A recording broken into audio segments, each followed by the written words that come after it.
Welcome to Abandoned, the All-American Ruins podcast. My name is Blake.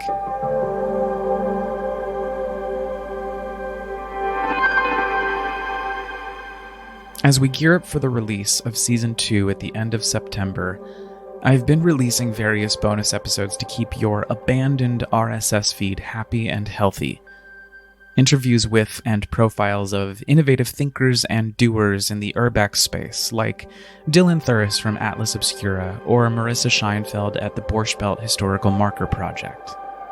I've been sharing music I've written inspired by abandoned spaces, or personal journals like today's episode.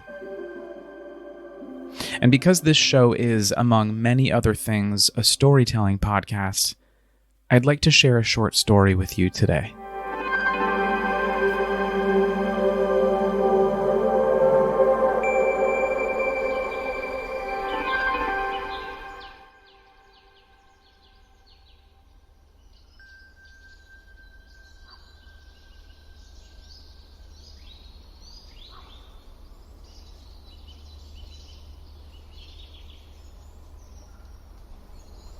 About 7 minutes, or 2 Katy Perry songs up the road from my neighborhood in the Hudson Valley, sits a small abandoned house.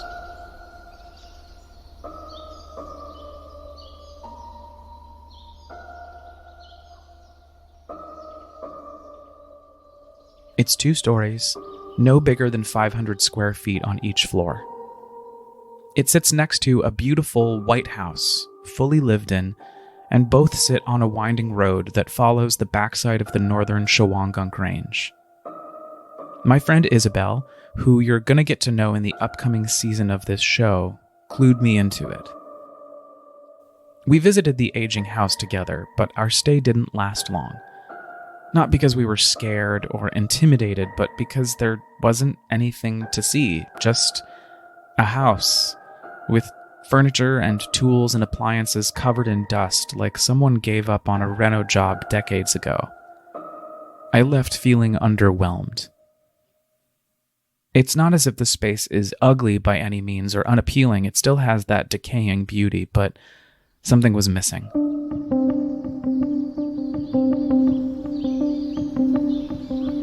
And then, a couple days ago, I drove by the house, a common occurrence when I decide to take the long way home from the New York State Thruway New Paltz exit to my house on the other side of the ridge.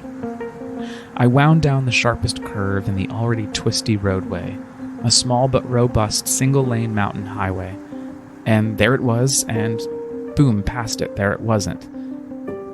At the bottom of the short hill, I suddenly slammed on my brakes, unintentionally, and flipped back around, my hands taking over the wheel, and I went back to take a closer look at the house.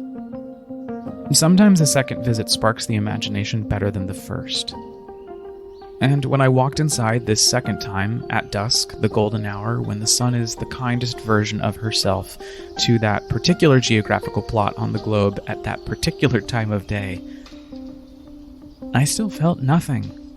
Just a house, with less furniture, probably robbed, less tools, probably also robbed, less appliances, again, say it with me now, probably robbed, and even more layers of dust.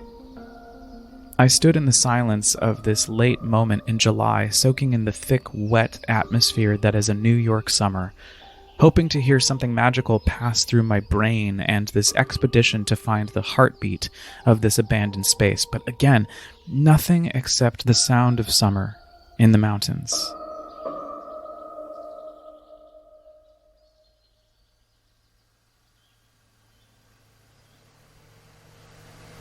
Moments later, I pulled up to my house, and from my car stared at every inch of my one-story, 1,100 square foot slab mini ranch, watching the smoky summer air swarm the outside of my tiny ecosystem.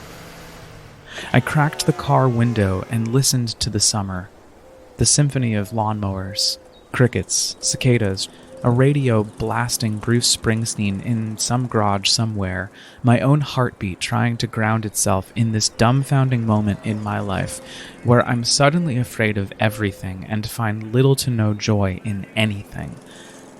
This feeling hasn't lasted long, but it's been like this. Yes, I can admit it.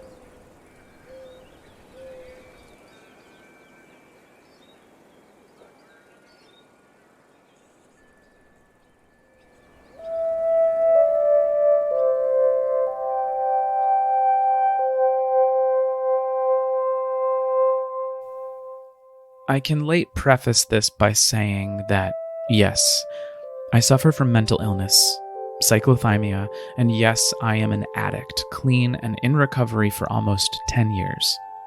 I've wrestled with my own mental well-being and have been ever since I turned 12, and tumbled into puberty while simultaneously battling the secret I was keeping from my conservative Christian upbringing, being a fag, and trying to escape the trauma of familial sexual abuse that happened in the summer between 7th and 8th grade.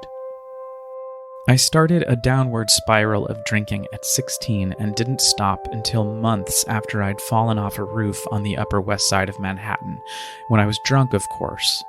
And even then, it took me another 7 years just to realize that sobriety doesn't just mean don't drink, but that it means be the version of you that whatever higher power you believe in or don't believe in wants you to be. And that takes time. Glorious time and rigorous honesty. And it's been hard for me. Needless to say, I've worked through all of it, slowly, one day at a time, and I've come to live in the present again, to accept the oxygen being handed to me in any given moment, and enjoy what's happening right now. And I gotta tell you, after 3 years of getting to really focus in on my own spirit inside, and in these abandoned spaces, I'm having a really hard time assimilating back into what was. And what's more, is that I'm having a hard time pretending that I'm not having a hard time assimilating back into what was, because I am. I am having a hard time pretending like the past 3 years didn't even happen. I can't understand this sense of urgent eagerness. But this does come from a distinct place of privilege, and I know that. And so I can 100% let it go, because my way of thinking is not the fucking answer. It's solely my experience. I don't get to tell people who to be or who not to be. I don't get to force anyone to live or breathe the way that I do. But I do have to respect my own feelings, and I am having a hard time coming back out of this, because I don't know what to come back to.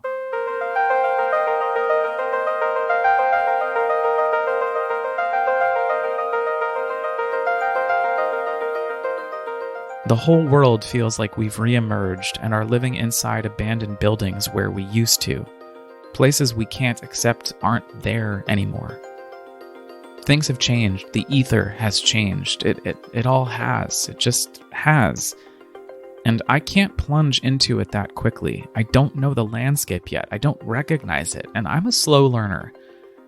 And recently, I've been sitting in my house, staring at the walls, slowly working through this tough moment I'm in, and I'm reflecting on death, like a lot. More so than I usually do. Actually, out of the billions of things that were perfect about Barbie, one of them was that moment when she stops the party by asking the group of Barbies and Kens if they've ever thought about death. I thought it was a brilliant moment, because I felt like Barbie at that moment. Because recently, I've been thinking about death a lot. But I don't think about how I'm going to die, or wonder if it's going to hurt, or even dream up where I'm going after, if I go anywhere at all, except into the ground where I dry up and turn back into the stuff I came from.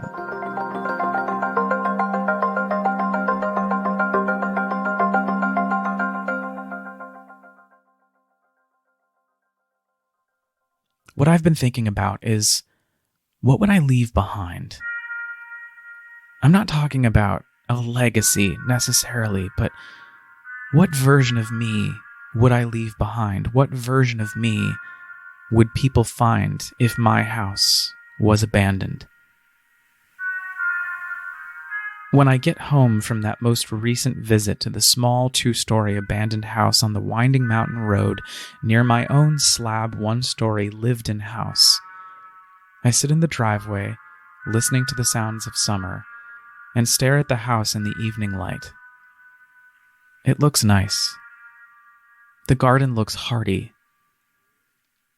The flowers in the front that my boyfriend trellised over top of the mailbox look really sweet. The lawn needs to be mowed, but all in good time. Gazing up at the tiny home in the middle of the woods, in the middle of the swampy New York summer, I fall into a haze and begin to imagine what my house would look like if it were abandoned. I can see the unhinged side door and the broken windows and the "fuck the police" graffiti on the side of the house that faces the main road in my neighborhood. I see empty pantries, save the untouched cans of store-brand chicken noodle soup and forgotten packages of ramen seasoning, and shattered dishes, knocked over tables and chairs.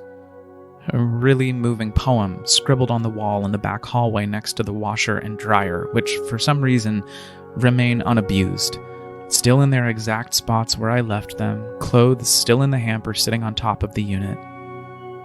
Picture frames are beaten down and shattered, and photos have been ripped from the albums in my bedroom closet and placed delicately all over the house by some artist who did a tacky photo shoot of my life without my consent, then didn't even bother repackaging and storing the photos, just leaving them all there to fend for themselves against the elements.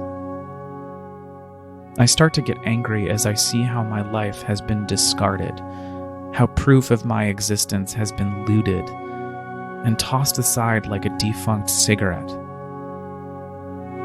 I start to cry because I think about all of the color in my house and how it's been destroyed. And just when I start to lose faith in everything, the sun hits the middle window of my house just right, and I peer in from outside and see the beautiful mural on my living room wall light up, ablaze in the early evening. It cuts through this dark fantasy and brings me back to the present.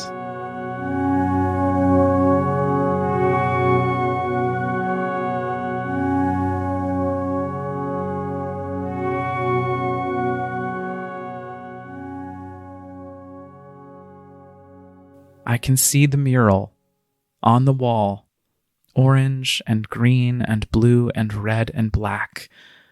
A gift from my friend Sharon, an artist based in New York. And it's me. A version of me. The version of me before a pandemic put me inside to learn about the real me, the way I'm supposed to be, and evolve out of the version of me who I still like and love as much as I like and love myself now, just differently. Not really more or less.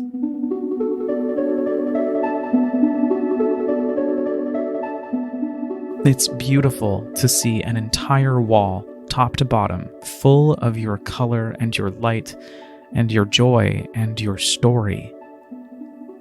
And in the reality, in the present, this dark fantasy shifts, and I see a new version of my abandoned house, still very much bruised and battered, but that one colored wall remains unbothered.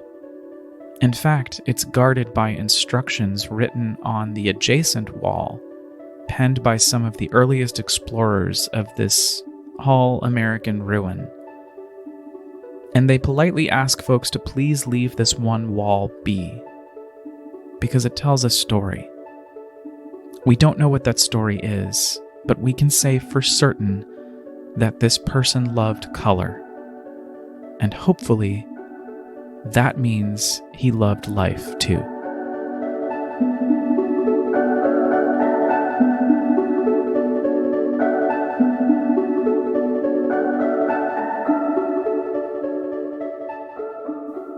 If you're just tuning in for the first time, then welcome to Abandoned, the All-American Ruins podcast.